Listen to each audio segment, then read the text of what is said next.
चित्तौड़गढ़ दुर्ग की बात करेंगे आज। चित्तौड़गढ़ दुर्ग। सबसे पहले देखो चित्तौड़गढ़ में क्या है। कहाँ है चित्तौड़गढ़? तो चित्तौड़गढ़ में ही है भाई। इसमें क्या है? और गिरी दुर्ग में सबसे प्राचीन है। गिरी दुर्ग में सबसे प्राचीन। सबसे प्राचीन। इसका मतलब कौन सी शताब्दी में बना होगा ये? तो 8वीं शताब्दी में बना था ये। कौन सी शताब्दी में बनाया गया? 8वीं शताब्दी में इसका निर्माण करवाया गया था। ये मेसा के पटार पर बना हुआ है। देखो पटार पूछे तो कौन सा? मेसा का जो पटार है, पटार पर बना हुआ है। किस पर बना हुआ है? मेसा के पटार पर बना हुआ है। फिर उसके बाद में देखिएगा, ये दो नदियों के संगम के पास में है। और दो नदियां हैं, बेड़च और गंभीरी। यहां पर नदियां कौन सी है? बेड़च और गंभीरी, ये दो नदियां हैं। ऐसे सोच लो, आप चित्तौड़गढ़ गए तो वहां से बैग खरीद के लाए। बे यानी बेड़च और गे यानी गंभीरी। बैग खरीद के लाए तो बेड़च और गंभीरी याद रखिएगा। तो इन दो नदियों के संगम पर ये बना हुआ है। चलिएगा, उसके बाद में ये केवल एक श्रेणी में नहीं आता। और वो कौन सी है? धानवे श्रेणी। कौन सी श्रेणी में नहीं आता? धानवे श्रेणी में नहीं आता। और बाकी ये सभी श्रेणियों में आता है। मतलब किस श्रेणी में नहीं आता? धानवे श्रेणी में नहीं आता। ये केवल एक धानवे या धानवन बोल दो, धानवे श्रेणी में नहीं आता। श्रेणी में नहीं आता। बाकी सभी में आता है। मतलब टीले नहीं है चारों ओर। क्या नहीं है? टीले नहीं है। बाकी सब श्रेणियों में ये आ रहा है। चलो, उसके बाद में है ये जो चित्तौड़गढ़ दुर्ग है, इसको महादुर्ग कहते हैं। क्या कहते हैं? महादुर्ग कहते हैं। क्या कहते हैं? महादुर्ग। महादुर्ग का मतलब है बड़ा दुर्ग कहते हैं इसको। बहुत बड़ा दुर्ग है। तभी तो कहते हैं गढ़ तो गढ़ चित्तौड़गढ़ बाकी सभी गढ़ैया। कि गढ़ तो चित्तौड़गढ़ है, बाकी तो गढ़ैया है साहब। कहावत। गढ़ तो गढ़ तो गढ़ चित्तौड़गढ़ चित्तौड़गढ़ बाकी सब, बाकी सब गढ़ैया है। गढ़ैया है। इसके अलावा इसको मालवा का प्रवेश द्वार भी कहते हैं।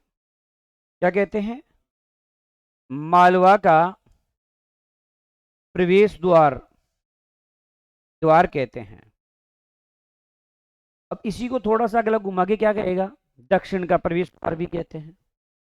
क्या कहते हैं इसे? दक्षिण का प्रवेश द्वार कहते हैं। प्रवेश द्वार कहते हैं। दक्षिण का क्या कहते हैं इसको? प्रवेश द्वार कहते हैं इसको। क्या कह रहे हैं इसको? दक्षिण का प्रवेश द्वार कहते हैं। उसके बाद राजस्थान का गौरव कहते हैं। राजस्थान का क्या कहते हैं? राजस्थान का गौरव कहते हैं। अब आपके मन में आ गया होगा, सर गौरव तो किसी और को भी कहते हैं। खेजड़ी को राजस्थान का गौरव कहते हैं। खेजड़ी को राजस्थान का गौरव कहते हैं। गौरव कहते हैं। खेजड़ी भी राजस्थान का। वृक्ष में खेजड़ी है, जबकि दुर्गों में चित्तौड़गढ़ दुर्ग है। यहां इस दुर्ग का जो निर्माण है वो कुमारपाल प्रबंध के अनुसार किसने करवाया था? चित्रांगद मौर्य ने। चित्रांगद मौर्य ने करवाया था। खूब आता है भाई एग्जाम में ये।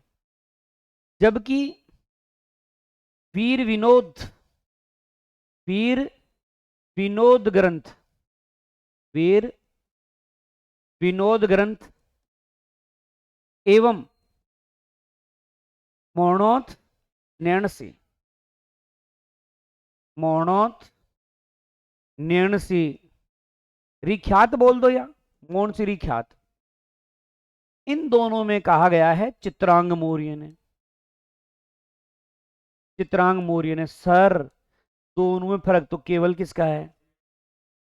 देखा। क्या एग्जाम में पूछा जाता है तो दोनों ऑप्शन आते हैं? हाँ, दोनों ही आते हैं ऑप्शन। कैसे? ऐसे आता है कि प्रश्न आ गया, मानो वीर विनोद ग्रंथ के अनुसार और पूर्ण नैनश्री ख्यात के अनुसार, या यहां बदल देगा अगला, वीर विनोद ग्रंथ नहीं लिखेगा तो क्या लिखेगा? श्यामल दास, क्योंकि श्यामल दास ने लिखा है और यहां तो नैनसी नहीं लिखा है, मोहन नैनसी ने। तो इनके अनुसार निर्माण किसने करवाया? तो एक ऑप्शन आएगा चित्रांग और एक आएगा चित्रांगद। हाँ, तो ध्यान रखना, इससे याद रख सकते हो आप। कुमार पाल प्रबंध, बोलिए ओ प्रबंध कर लियो दे को, प्रबंध कर रखा है ना इसने, किसका? दे का। इसके पास प्रबंध नहीं है दे का, तो प्रबंध से याद रखो दे। तो चित्रांगद। अब बताओ, लिख बम जैसे हम कई बार त्रुटिपूर्ण शब्द लिखते हैं, तो ऐसे कोई त्रुटिपूर्ण लिख दिया वो भी पूछा वो प्रश्न हो। अच्छा, और एक बार नहीं पूछा, कई बार एग्जाम पूछे हुए प्रश्न नहीं है, इसलिए आपको याद रखने हैं। चित्रांगद आते हैं तो कुमारपाल प्रबंध, और अगर वीर विनोद और नृत्य ख्यात आए तब आपको चित्रांग याद रखना है। चलिए, यहां हरामियों का बाड़ा है, हरामियों का बाड़ा है।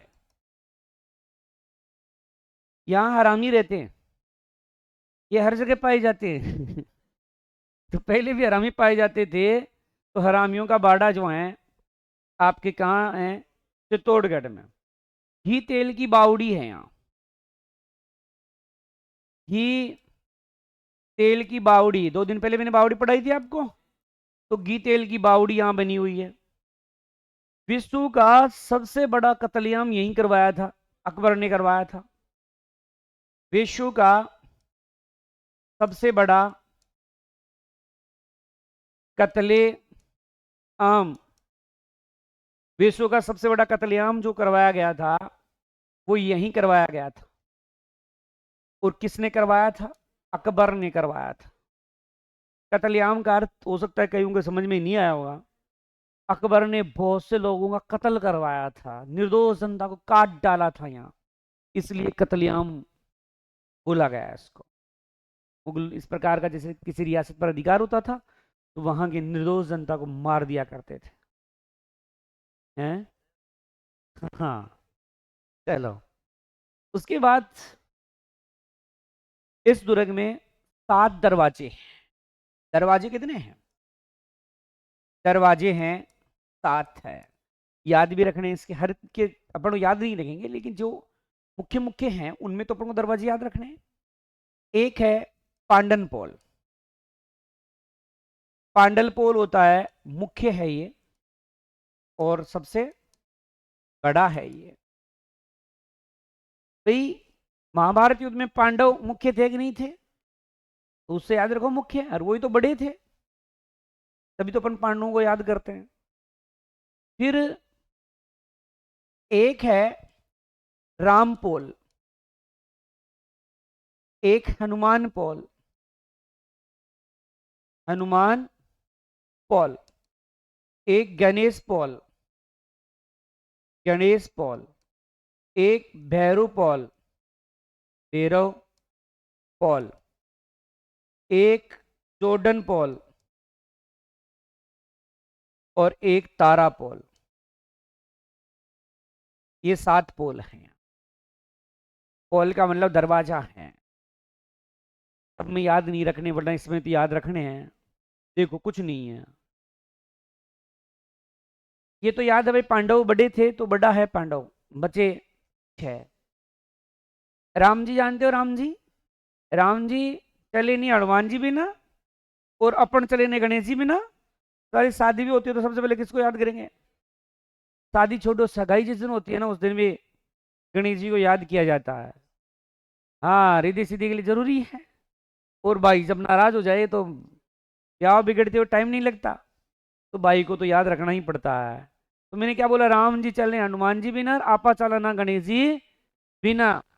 यार कई लोग दी तो आने में रुझ दो कहे दो कहे ना कहते हैं बुरा नहीं है, तो भैरू जी का प्रसाद है ना। तो भैरू जी बिना, हो सकता है तुम में भी कोई भैरू जी के परम भक्त हो। कोई है क्या भैरू जी का भक्त? हैं? बताएंगे नहीं है? चलो इधर देखो। अच्छा, अब बताओ, इतने लोग हैं, जोड़ने के लिए कोई ना कोई तो महिला भी चाहिए कि नहीं? तारा भाई जोड़ने के लिए चाहिए, तारा चाहिए, तो ये कौन सा हो गया? तारा पोल है ना भाई। जोड़ने के लिए तो जोर्डन पोल, और तारा जोड़ेगी तो तारा पोल। इस प्रकार से ये क्या हो गया आपके? सातों पोल हो गए भाई। सबसे बड़ा देखा पांडन, फिर राम, फिर हनुमान, फिर गणेश, फिर भैरव, फिर जॉर्डन, फिर तारा। इस प्रकार कितने पोल हो गए? एकमात्र दुर्ग है जिसमें खेती की जाती थी। एकमात्र दुर्ग है, एकमात्र दुर्ग है जिसमें खेती की जाती थी, खेती की जाती थी। मतलब बहुत बड़ा दुर्ग है, इसीलिए तो इसके आधे पार्ट में मृगवन है। जब आपको पढ़ा था 1969 में राजस्थान का पहला मृगवन स्थापित किया गया चित्तौड़गढ़ में, ये दुर्ग के अंदर है, आधे भाग में। आधे भाग में अपन घूमते हैं, आधे भाग में मृगवन है वहां। वो जो मृगवन वाला है उसमें खेती की जाती थी। यहाँ 84 पानी के तालाब हैं। हाँ, दुर्ग के मायने, समझ गए? तो कितने हैं? 84 तो पानी के तालाब है। अब कई बार आक्रमण होते थे तो दुर्गवासी दुर्ग का दरवाजा बंद कर लिया करते थे। अब बंद कर लिया, बाहर जाने की जरूरत नहीं, कि पीने के लिए पानी है और खेती हो रही है तो अनाज है, बाहर क्या धूल खाने जाएंगे, तो दरवाजा बंद कर लेते थे। तो एकमात्र दुर्ग है जिसमें क्या की जाती थी? खेती की जाती थी। सबसे बड़ा लिविंग फोर्ट ये है, सबसे बड़ा बड़ा लिविंग फोर्ट है। लिविंग का मतलब समझ में आ गया होगा, रहने वाला। राजस्थान का सबसे बड़ा लिविंग फोर्ट ये है। दूसरा जैसलमेर वाला जो श्रवणगिरी है वो है। तो ये सबसे बड़ा क्या है? लिविंग फोर्ट है, याद रहेगा। तो सबसे बड़ा लिविंग फोर्ट कौन सा हो गया आपका? चित्तौड़गढ़ सबसे बड़ा लिविंग फोर्ट है। चलो, उसके बाद में देखो, चित्तौड़गढ़ दुर्ग में नीलकंठ महादेव मंदिर बना हुआ है एक तो। कौन सा? मैं यहाँ हेडिंग ही मंदिर लगा दूं, यहाँ तो 3-4 मंदिर भी एक साथ पढ़ लेते हैं। देखो, कौन सा मंदिर की बात की मैंने? नीलकंठ महादेव मंदिर है, कुंभ श्याम मंदिर है, कुंभ श्याम मंदिर है, मीरा मंदिर है,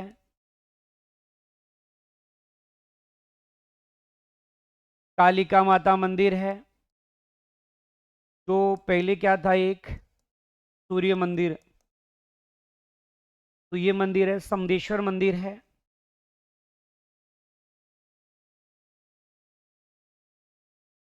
समीरेश्वर मंदिर है यहाँ। सतबेश देवरी है, सतबेश देवरी है यहाँ। 27 मतलब 27 देवरियां हैं। इसमें ये पूछ रहे थे कई बार किस समाज से हैं, जैन समाज की हैं। तो ये कुछ मंदिर पढ़ लिए पढ़ने एक साथ। तो नीलकंठ महादेव, कुंभश्याम मंदिर, मीरा मंदिर, कालिका माता का मंदिर जिसको सूर्य मंदिर कहते थे पहले, समदेश्वर मंदिर, और सतवेश देवरी है। और सतवेश देवरी का संबंध किससे है? जैन समाज से है। इस प्रकार यहाँ पर इतने सारे मंदिर बने हुए। चलिएगा, ये बात हो गई। अब है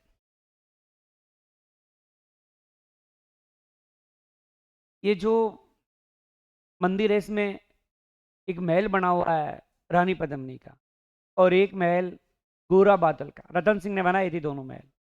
तो मैं यहाँ महल लिख दूं तो महल रानी पद्मिनी का है, गोरा बादल महल है, गोरा बादल महल यहाँ पर बने हुए हैं। फिर यहाँ छतरियां भी बनी हुई है कुछ, तो देखो छतरी रविदास जी की हैं, रविदास जी जो हैं संत, उन रविदास जी की छतरी है। बाघ सिंह की छतरी है, बाघ सिंह की। वीर कल्ला जी की छतरी है, वीर कल्ला जी की छतरी है। तो ये छतरियां जो हैं रविदास की, बाघ सिंह की और वीर कल्ला जी की छतरी, तो किस दुर्ग में बनी हुई है? तो अपने चित्तौड़गढ़ दुर्ग में बनी हुई है। देखो एक बार रिवीजन कर लेते हैं क्योंकि काफी लंबी डिटेल है इसकी। चित्तौड़गढ़ दुर्ग गिरी दुर्ग में सबसे प्राचीन है, 8वीं शताब्दी में बना, मीसा के पठार पर बना हुआ है, और नदियां बेड़च और गंभीरी है। यहाँ केवल धानवी श्रेणी में नहीं आता, बाकी सभी श्रेणियों में आता। महादुर्ग कहते हैं, कहावत है गढ़ तो गढ़ चित्तौड़गढ़, बाकी सब गढ़ैया। हालांकि कहावत तो ये भी है कि महाभारत के काल में भी था ये। किस काल में? महाभारत के काल में था, बोला उस समय भी अस्तित्व में था ये। ऐसी कहावत है, अब था कि नहीं था उपला जाने। मालवा का इसको हम प्रवेश द्वार कहते हैं। फिर दक्षिण का प्रवेश द्वार भी कहते हैं। राजस्थान का गौरव स्थान कहते हैं अपन इसको। वैसे खिचड़ी को भी राजस्थान का गौरव कहते हैं। कुमारपाल प्रबंध के अनुसार चित्रांगद मौर्य ने निर्माण करवाया। वीर विनोद और श्यामलदास, जो कि श्यामलदास ने लिखा था, और मोहन नैन्सी जो नैन्सी लिखी थी, उसके अनुसार जो है चित्रांगद ने करवाया था। हरामियों का बाड़ा बना हुआ है यहाँ। फिर घी तेल की बावड़ी बनी हुई है। विश्व का सबसे बड़ा कत्लेआम अकबर ने करवाया। दरवाजे हैं इसमें, 7 दरवाजे हैं, जो कि सबसे बड़ा पांडन पोल है जो मुख्य दरवाजा है। राम पोल, हनुमान पोल, गणेश पोल, भैरव पोल, जॉर्डन पोल और तारा पोल, इतने सारे पोल हैं यहाँ। हाँ 7 पोल थे। फिर एक मातर दुर्ग है जिसमें खेती होती थी। सबसे बड़ा लिविंग फोर्ट ये बना हुआ है यहाँ। मंदिर यहाँ नीलकंठ महादेव, कुमश्याम मंदिर, मीरा मंदिर, कालका माता मंदिर, समदेश्वर मंदिर, सतबेश देवरी, जिसका संबंध है जैन समाज से। यहाँ रानी पद्मिनी और गोरा बादल के महल बने हुए हैं। यहाँ रविदास की छतरी, बाघ सिंह की छतरी और इसकी वीर कल्ला जी की छतरी बनी हुई है। यहाँ एक बड़ी खिड़की है जिसे कहते हैं लाखुटा की पारी। बड़ी खिड़की क्या कहते हैं इसे? लाखुटा, लाखुटा की पारी कहते हैं। वो यहाँ है। इस पर पहला आक्रमण, इस दुर्ग पर पहला आक्रमण किया था अफगानिस्तान के शासक मामू ने। मामू, आप अपने मामा को प्यार से मामू कह देते हो कई बार, बस वही। पहला आक्रमण मामू ने किया। ने मामू ने एक नवलखा भंडार बना हुआ है जो बनवीर ने बनाया था, जिसे कोटा का महल भी कहते हैं। बनवीर ने नवलखा भंडार बनाया, जिसे कोटा महल भी कहते हैं। कोटा महल भी कहते हैं। क्या कहते हैं? कोटा महल भी उसको कहा जाता है। चलो, इस प्रकार की बातें पढ़ी। अब इसमें पढ़ेंगे अपन विजय स्तंभ बना हुआ है। क्या बना हुआ है इसमें? काफी लंबी डिटेल होती है इस दुर्ग की। विजय स्तंभ देखो यहाँ क्या बना हुआ है, विजय स्तंभ बना हुआ है। तो पहली बात तो किसने बनाया था?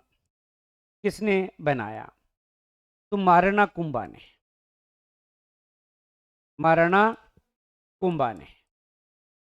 अब दूसरा प्रश्न है कि क्यों बनाया था, इसे क्या आफत आ गई कि बनाना पड़ा। मालवा विजय हुई थी तो खुशी हुई, तभी विजय हुआ ना, तो इसलिए क्या बनाया, विजय स्तंभ। मालवा विजय के कारण, मालवा विजय के उपलक्ष्य में इसने विजय स्तंभ बनाया।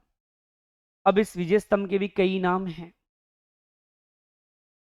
उपनाम, जैसे जय स्तंभ, कीर्ति स्तंभ, हिंदू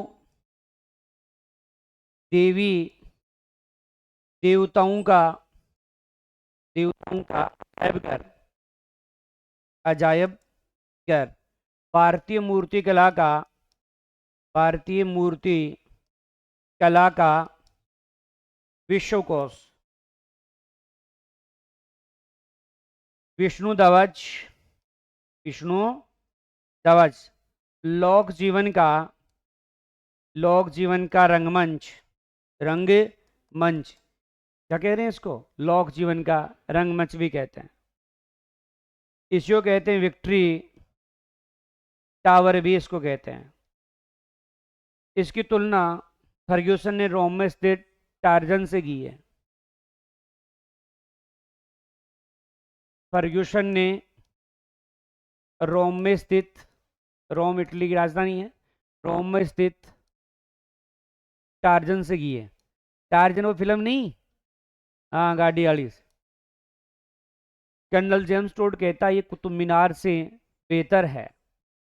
कर्नल जेम्स टोड क्या कहता है, colonel James Tod Qutub Minar से बेहतर बताता है, बेहतर बताता है, कहता है कि कुतुब मीनार से भी क्या है, ये बेहतर है, कुतुब मीनार से बेहतर है।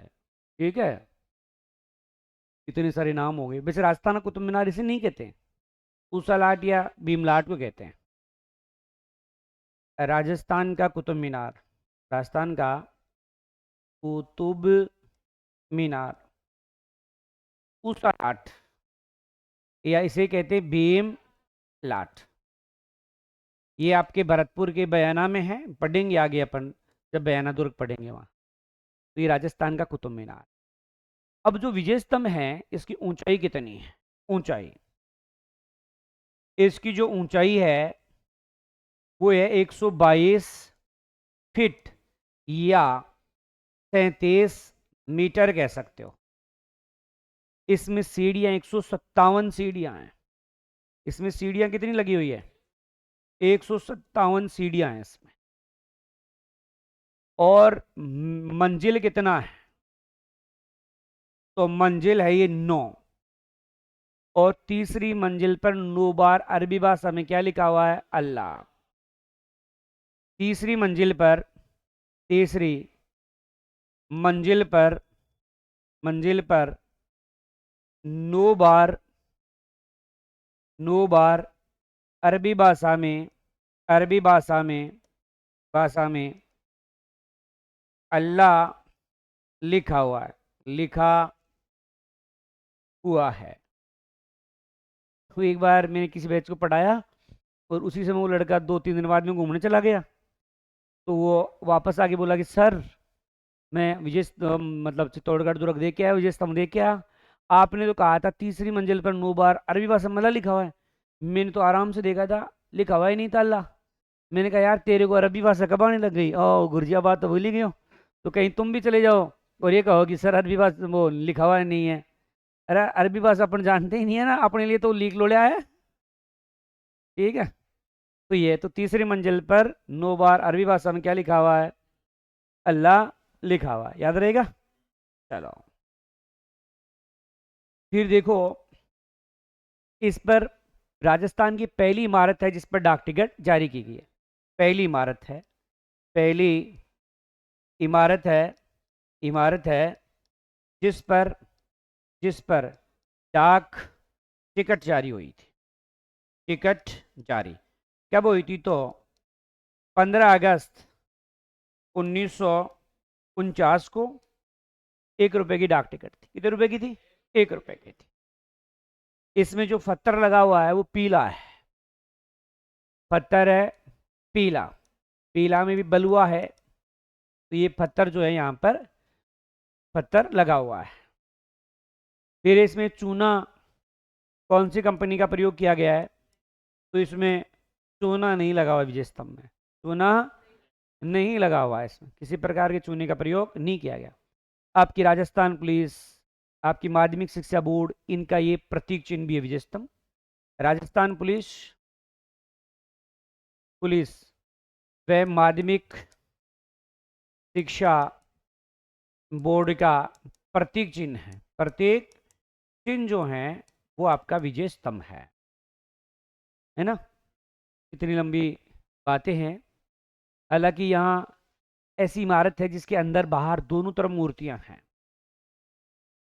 अंदर व बाहर दोनों तरफ, अंदर बाहर दोनों तरफ तरफ मूर्तियां हैं। अब मूर्तियां हैं लेकिन सभी खंडित है।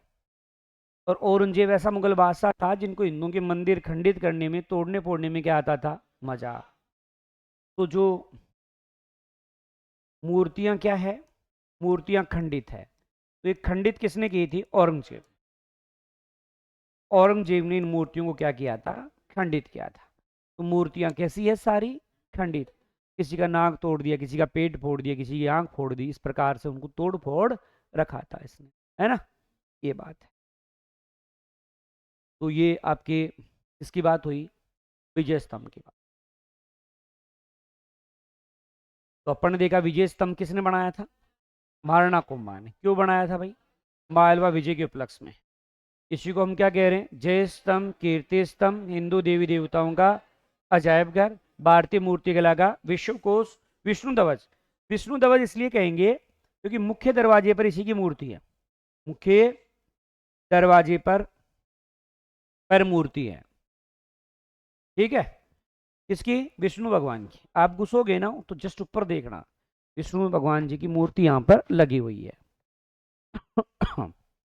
लोक जीवन का रंगमंच कहते हैं और विक्ट्री टावर भी इसको कहते हैं।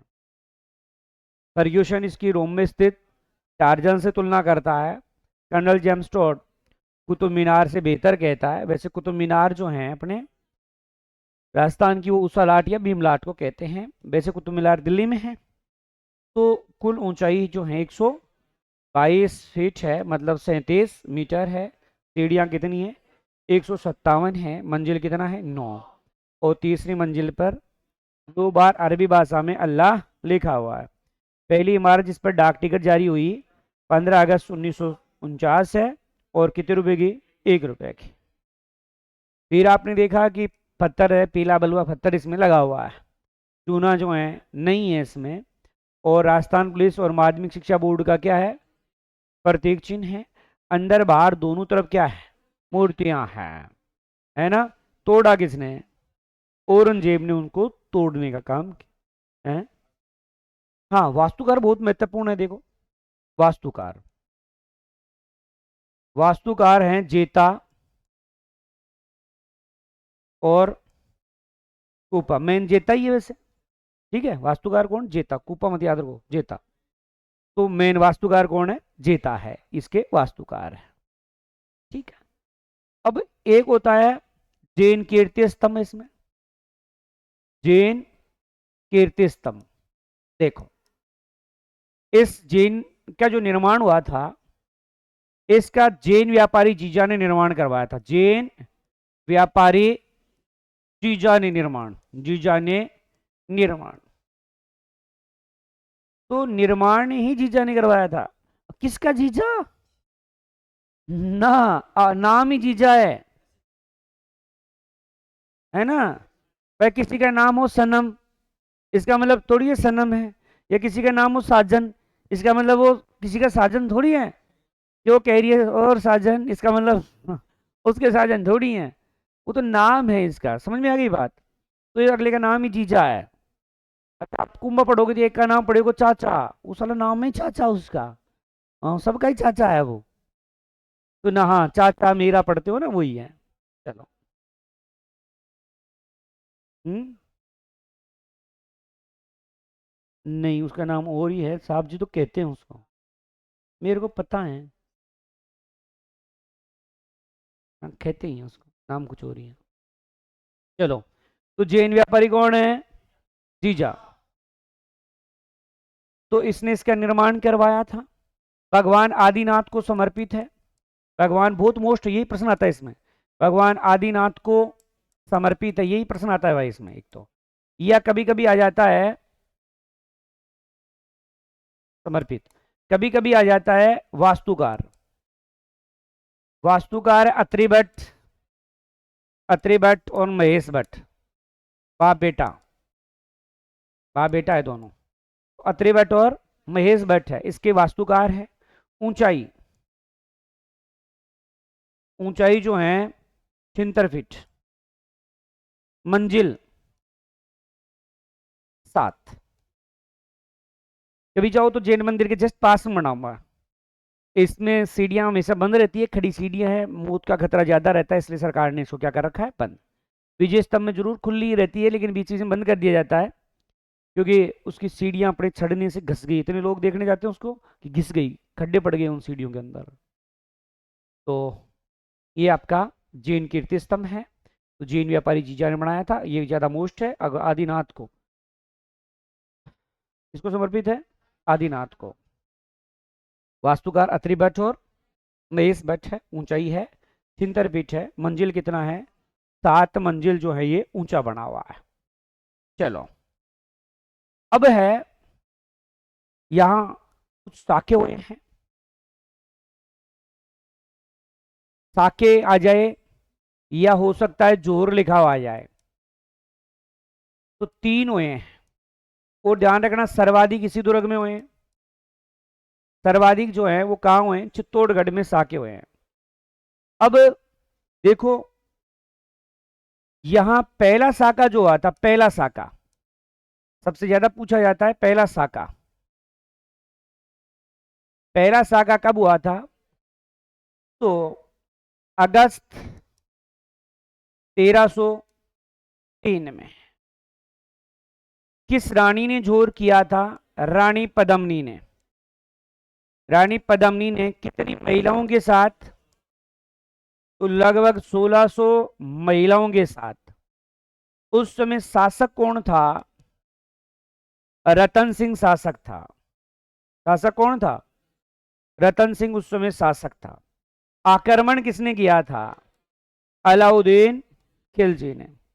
अलाउद्दीन खिलजी ने। और अलाउद्दीन खिलजी ने चित्तौड़गढ़ का नाम रख दिया था खिजराबाद।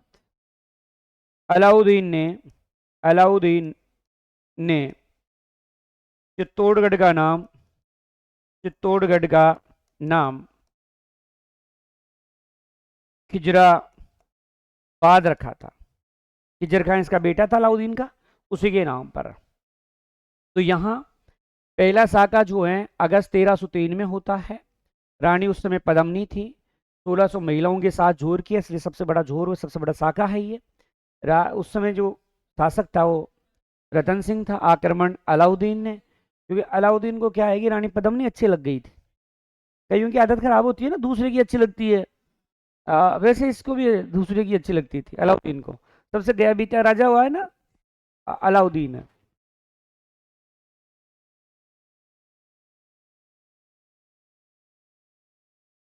बीते नहीं थे, स्टोरी भी गई बीती थी। फिरोजा वीरमदेव से जो प्रेम करने वाली थी। अब बेचारा जो रतन सिंह था वो मेहनत करके लाया था। ऐसा कहते हैं कि जो अपनी पद्मिनी है ना, एक छोटी सी कहानी है इसकी, ज्यादा लंबा टाइम नहीं लूंगा मैं। ज्यादा लंबा तो जब मैं मेवाड़ का इतिहास पढ़ाऊंगा उसमें पढ़ाऊंगा।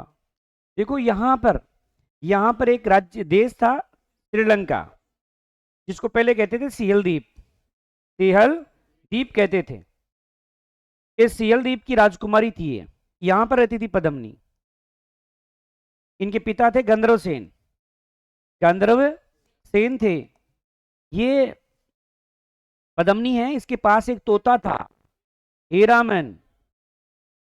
हीरामन मतलब तोता ऐसा जो मानव की तरह बोले। अपने उस जमाने तक भारत में या राजस्थान में बोलने वाले तोते नहीं थे। आजकल आप सोशल मीडिया पर देखते हो ना, तोता बोलता है पिट्टू की मम्मी, पिट्टू की मम्मी, ऐसे बोलते रहते हैं ना। तो पहले भारत में नहीं थे ऐसे, श्रीलंका में थे। अब ये तोता रानी पद्मिनी बोलता था, उसमें रखती थी पिंजरे में। किसमें? पिंजरे में। अब पिंजरा तो पिंजरा है, चाहे सोने का हो चाहे लोहे का हो। एक दिन पिंजरे का गेट खुला रह गया और तोता मुंह का देख के उड़ गया। फिर अपनी जो सहेलियां तोती होती थी उनसे मिला मिला वो घूमने निकल गया, लॉन्ग ड्राइव पर निकल गया। अब जब शाम हुई तो उसने सोचा चले, लेकिन वो मार गया, क्योंकि तोतियों को तो सब पता रहता है कहाँ जाना है, वो तो चली गई। लेकिन वो तोता, मामला गड़बड़ा गया।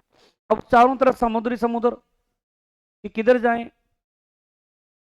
अब वो गलती से ये तोता इंडिया में घुस गया और घूमता घूमता गलती से राजस्थान में पहुंच गया। देखो, और राजस्थान में यहां पहुंच गया गागरोन में, चित्तौड़गढ़ में नहीं, गागरोन में, गागरोन झालावाड़ में। यहां आपको पता है जंगल इलाका है ना, मुकुंदरा हिल्स वाला इलाका, उसमें आकर के बैठ गया गागरोन में। अब वहां खूब सारी शादियां की इसने। किसने? हीरामन तोते ने। इसी कारण इसकी कई प्रजातियां हैं वो यहां पाई जाती है, जिन्हें हीरामन तोते, गागरोनी तोते के नाम से अक्सर जानते हैं अपन। एक दिन बैठा हुआ था अकेला, किसी तोती से झगड़ा हो गया, उदास बैठा। अब ध्यान ही नहीं रहा कब शिकारी आकर इसको पकड़ लेता है। अब शिकारी ने पकड़ा, और शिकारी कई दिनों से भूखा, उसने उसको मारने की कोशिश की। तब तोता बोला, अरे भाई रोक। वो शिकारी भी देखा, अच्छा ये तो बोल हो रहा है, तू तो बड़ा तेजस्वी है। अरे बोला रुक, मेरे को मत मार। बोला मेरे को भूख लगी, मारूंगा खाऊंगा। तब वो तोता कहता है, यार तू क्या खाएगा मुझे, मैं इतना सा तो जीव हूं, तेरा पेट भरेगा नहीं, और तू ऐसा कर मेरे को बेच दे तो तेरा महीने 2 महीने का जुगाड़ हो जाएगा, क्योंकि तुम्हारे इधर तोता ऐसा कोई बोलता नहीं है, मैं ही बोलता हूँ। ये सारी तोतियां सब गूंगी है। तो अब यहां क्या हुआ कि शिकारी को ये बात जच गई, और शिकारी ने बेच दिया एक ब्राह्मण को। ब्राह्मण ने उसको धन दिया। ब्राह्मण ने सोचा यार इतना अच्छा तोता है, मैं क्या करूंगा। उसने बेच दिया, बेचा नहीं, राजा को गिफ्ट में दे दिया। राजा कौन? रतन सिंह। उस समय राजकुमारी था, तब राजा नहीं था। अब रतन सिंह ने इसको खूब सारे सोने चांदी के हार दिए, खूब सारा धन दिया, तो इतना अच्छा बोलने वाला तोता। पहली बार अचंभित हुआ ऐसा चीज देख करके। राजा ने खूब धन दिया, ब्राह्मण की लाइफ बन गई। अब रतन सिंह से तोता बोला, ओ रतन सिंह जी बहुत बेहद खूबसूरत हो, आपको पता है, आपको भी पता है, अपन को कोई ये कह देना आज खूबसूरत लग रहे हो, भाई साहब 10 दिन तक हर 5 मिनट में ऐसा यह आता है कि क्या लग रहे हैं हम, भले ये साला झूठा ही कह गया हो कोई, है ना। ऐसा होता है कि नहीं? आपको कोई ड्रेस के लिए कह दे यार सुंदर लग रही है, तो आप भले ही आप एकदम फकीर लग रहे हो उसमें, लेकिन आप तो अपने मन में तो क्या लगोगे, सारे दिन ऐसे रहे, वाह यार क्या सुंदर लग रहे हैं। अब यहां रतन सिंह को एक कहा कि बेहद खूबसूरत हो। रतन सिंह खुश। तभी तोता बोला, लेकिन आपसे भी कोई खूबसूरत है। बोला मेरे से कौन है? बोला राजकुमारी पद्मिनी, जिसके गोरे गोरे हाथों में हम रहा करते थे। बोला बेहद खूबसूरत है, अगर तू कहे तो मैं करूं बात बिसू। खूब प्रशंसा की पहले तो, बहुत सुंदर है ये वो। तो रतन सिंह ने कहा यार ठीक है कर। बोला इसके लिए तो चलना पड़ेगा सिहलदीप, श्रीलंका चलना पड़ेगा। बोला चल यार इसमें क्या है। अब तोता को जाना था श्रीलंका, पहुंच गए। अब वहां रतन सिंह पहुंचते ही तोते से बोला ले यार फिर तू फिर मिला दे यार अब। अब उसने क्या किया कि जो तोता था वो बोला आप इस शिव मंदिर में रुको, वहां कोई शंकर भगवान का मंदिर था सियलदीप में। बोला यहां रुको तुम, मैं रानी पद्मिनी को बुला के लाता हूँ। तो तोता उड़ के चला जाता है, और रानी पद्मिनी देखते खूब खुश होती है, कहाँ चला गया। तो क्या बताऊँ, एक दिन मैं ऐसे ऐसे घूमने गया था, ये पिंजरा खुला था, तो तोतियों ने मुझे बर्बाद कर दिया ऐसे ऐसे घुमा घुमा करके। तो बोला वो तो आ गई और मैं रह गया उधर और परेशान हो गया, ऐसे ऐसे चला गया। ऐसे बोला मैं हिंदुस्तान गया और वहां बोले राजस्थान में बोला मेवाड़ रियासत में गया और वहां का एक राजकुमार आया है। ठीक है आप अपने हिसाब से देख लेना, वो आपसे शादी की इच्छा रखता है। लड़का आदमी अच्छा है बोला। रानी पद्मिनी को कुछ कुछ प्रशंसाएं की।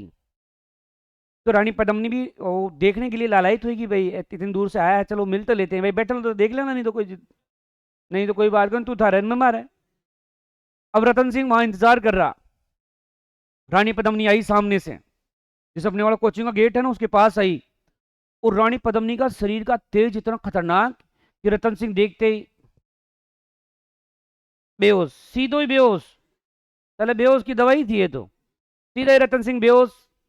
रानी पद्मिनी गई खूब जगाया लेकिन उठा ही नहीं, पानी के छींटे दिए कोई प्रभाव नहीं पड़ा। अब मंदिर में चंदन पड़ा हुआ था, तो रानी पद्मिनी चंदन लेती है और चंदन लेकर के यहाँ छाती पर लिख देती है कि यदि मेरे से पसंद तो आ गया, क्योंकि रतन सिंह भी बेहद खूबसूरत था। तो बोला अगर मेरे से शादी करनी है तो आसमान जैसे 7 पर्वतों को पार करके आओ तो मैं तुमसे शादी कर लूंगी। 7 पर्वत श्रीलंका के 7 बड़े पर्वत थे। तो आप जानते हो आदमी प्यार में कुछ भी कर सकता है। कई बार कहता है ना जान में तेरे चांद तारे तोड़ लाऊं, किसी को कह के देना कि जा तू पातड़ा तोड़ ले जे मन, देखे मैं तोड़ लिया हो गई। अरे पातड़ा कौन टूटे, चांद तारा तोड़ो ही बात करे है। तो यहाँ बेका हो जा बिगा आटा गुनाणु में फालतू में ए बेका हो चांद तारा टूटेगी। अब है ऐसे बचेंगे क्या? अब भाई साहब 7 पर्वतों को पार करके आ जाता है। आ जाता है तो क्या हो जाती है, शादी नहीं, प्रेम प्राम हो जाता है, प्रेम हो गया, दोनों मुलाकातें होने लगी। प्यार छुपाए नहीं छुपता, एक दिन पता दुनिया को चल जाता है। अब जिस बगीचे में मिलते थे वो हमेशा रतन सिंह बाबा जी बन के रहता था। एक दिन जब पद्मिनी को घूमने जाना था वो तो जा नहीं पाई और उसके पापा चले गए घूमने के लिए। कौन? चंद्रसेन। जैसे किसी का आपके पास आया, आपने उठाया नहीं, पापा ने उठा लिया और वो सीधा ही हेलो बोले, अब नहीं चालू हो हैं, आप बहुत सुंदर लग रहे थे राज फलाना दीकड़ा। पापा देखा सड़ो छोरी पढ़ो भी जहा खड़ा फोन आ रहा है, गलती से उठा लियो फोन। तो यहीं पकड़े गया अभी। रतन सिंह को देखा ब्राह्मण के वेश में था और गंधर्व सेन ने कहा सैनिकों ये यहाँ इस समय क्या कर रहा है, ये समय हमारी पुत्री के आगमन का होता है, ये कौन है, पकड़ के लाओ इसको। पकड़ के लाए, दरबार ले चलो, दरबार में ले गया। अच्छा तुम्हारी तरह दरबार लग रहा। और रतन सिंह को खड़ा किया गया और गंधर्व सेन उससे पूछता है कि कौन है तू? बोला महाराज हम संत हैं।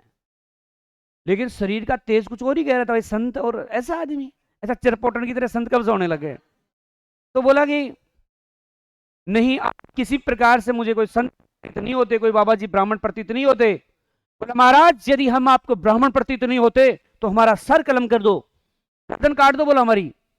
गंधर्व सेन अच्छा राजा था, अपराध का पता ही नहीं है तो कैसे सजा दे दे। इसलिए गंधर्व सेन ने लास्ट में कहा कि तू अगर 100 मर्डर कर रहे हो जो तेरा माफ कर दूं लो, लेकिन मन तू बतावे 6 कौन क्यों तू बाबा जी तो को नहीं आ तो कन्फर्म है। लेकिन राजा ने वचन दिया कि 100 गुना माफ। ये कहते हैं सुनो ये तो आज देखे हो मन, मन तो 12 साल होगा थंगड़ा बाई का चक्रा मड़ी पड़िया। 12 साल तक रतन सिंह वहां पद्मिनी के चक्रों में थे। अब देख लो तुम प्यार में लोग क्या क्या कर लेते हैं। अब चंद्रसेन इससे प्रभावित तो पूरी बात बता दी, भाई ऐसे तुम्हारा तोता गया था और मैं से राजकुमार हूं आया और तुम्हारे तोता ने बताया था और ऐसे आ गया, 12 साल हो गए। अब पिता को क्या चाहिए? थोड़ी चावल चौको पावणु बीन चाहिए। है ना? तो भाई पिता अपनी पुत्री के लिए अच्छा वर देखना चाहता है, अच्छा पावना बींद। भाई जो थोरो एक राजकुमार है जिसको कई राजकुमारियों से शादियां हो सकती थी, वो अपनी पुत्री के लिए बोला यहाँ कष्ट भरा जीवन जंगल में खुला रह रहा है, कष्ट भरा जीवन व्यतीत कर रहा है, तो काल ने रोटी टोपी बना सकता है। समझ?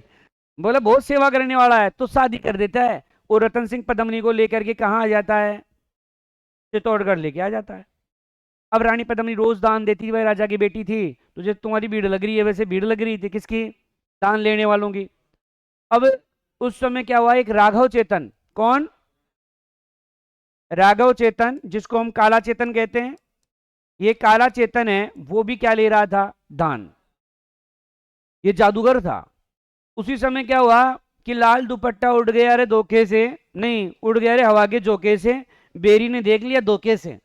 मतलब रानी पद्मिनी हमेशा घूंघट रखती थी, कभी किसी को चेहरा नहीं दिखाती थी, रतन सिंह को दिखाती थी केवल, फालतू कोई बेहोश हो जाएगा मतलब। अब वो हवा से उड़ा, तो राघव चेतन ने उसको देखा और देखते ही बेहोश, सात आड़वी की टांगड़ी पूंछ में पकड़ साइड में लेगा, अरे कहीं हो सब भाई आज ही देखी है, अति खूबसूरत बोला।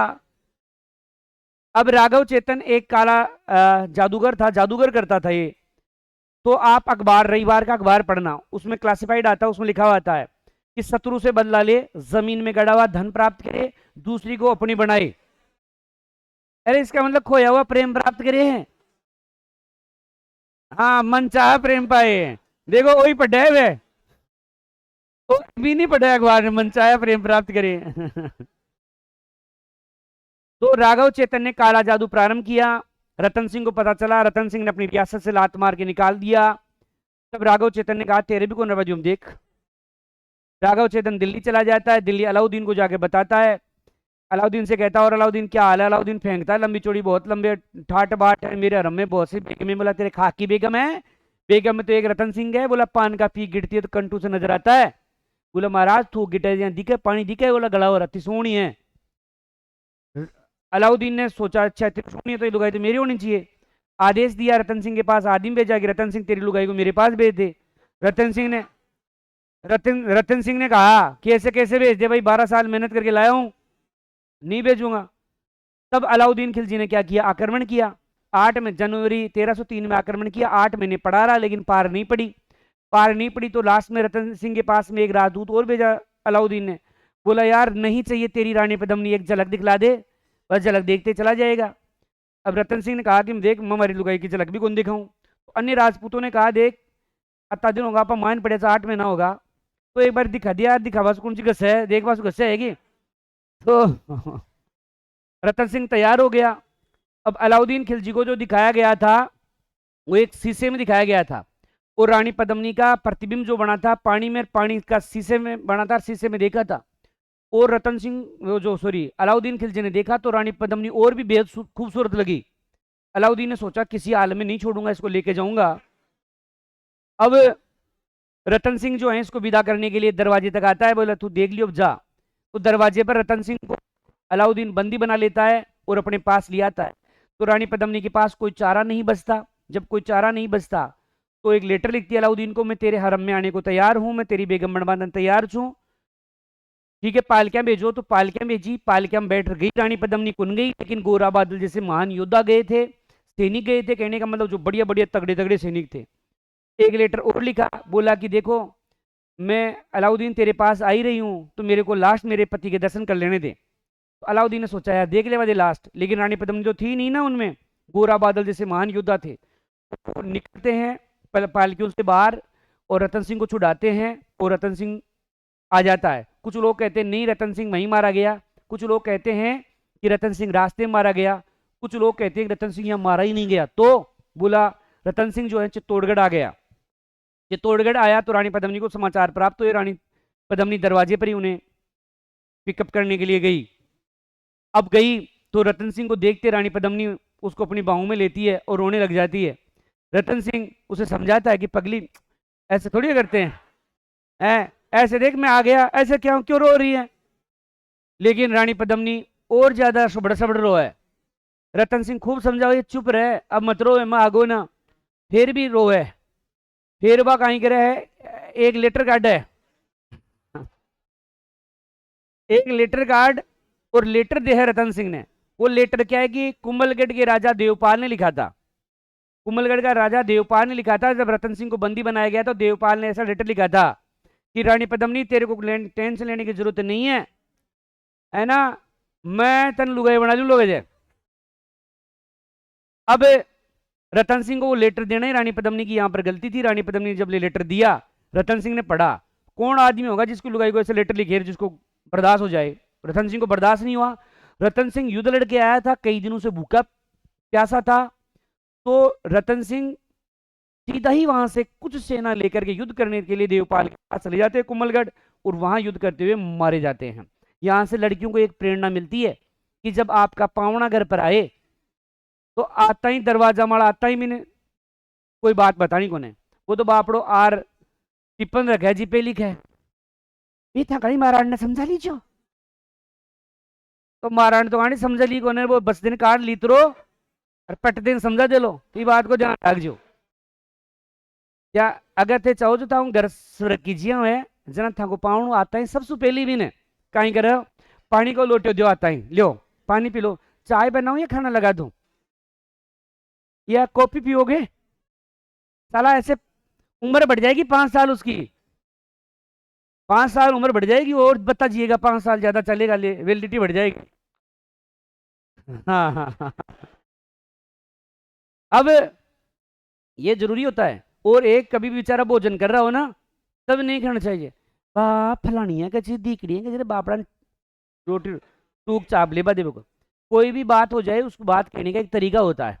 जैसे आप खाना खा लिया उसके बाद में उनसे बात करो, जब वो कुछ हो तब कहो कि आजकल मम्मी जी का स्वभाव है थोड़ा चिड़चिड़ा हो गया है, शायद वृद्धावस्था हो रही है इसलिए हो गया, या हो सकता है कई बार जुकाम में भी हो जाता है ऐसा, तो एक बार कोई दवाई वाई दिवा लिया जो, और नहीं तो मम्मी जी ने समझा दी या नहीं गुस्सा में नहीं प्यार से समझा दीजो। देखो बूढ़ा आदमी से कैसे कैसे कोई बात, लेकिन भी अतरा अत शांति से समझो कि आगलो थकी बात मान जाए। अते भटका भी गया लोग ये है भाई साइंस में पढ़ते हैं औरतों में खून कम क्यों होता है?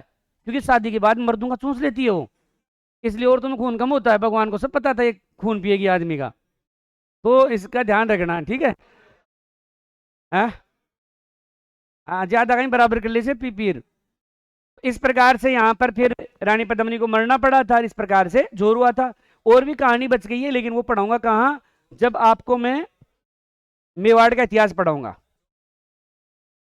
अग्निचोर, अग्निचोर है देखो, दूसरा साका है, दूसरा साका ये हुआ था 1534 में। उस समय शासक था विक्रमादित्य। विक्रमादित्य का जो नेतृत्व किया था वो किया था बाघ सिंह ने, बाघ सिंह ने नेतृत्व किया था। और जो जोर किया था वो रानी कर्मावती ने, रानी कर्मावती ने किया था, जो सांगा की पत्नी थी। राणा सांगा की पत्नी है भाई, ये विक्रमादित्य की नहीं है, मां है विक्रमादित्य की, ठीक है। आक्रमण किसने किया था? तो गुजरात के शासक बहादुर शाह ने। बहादुर शाह कहाँ का शासक बताया मैंने? गुजरात का। इसने आक्रमण किया था, ठीक है जी। तीसरा जोर देखो, तीसरा साका बोल दो या जोर बोल दो एक ही बात है। जोर ये हुआ था फरवरी 1568 में, और शासक था उदय सिंह। शासक कौन था? उदय सिंह। लेकिन यहां नेतृत्व करने वाला जो है वो था जयमल पत्ता, जयमल पत्ता। और आक्रमण करने वाला अकबर था। आक्रमण किसने किया था? आक्रमण अकबर ने किया था। और जौहर किया था फूल कंवर ने।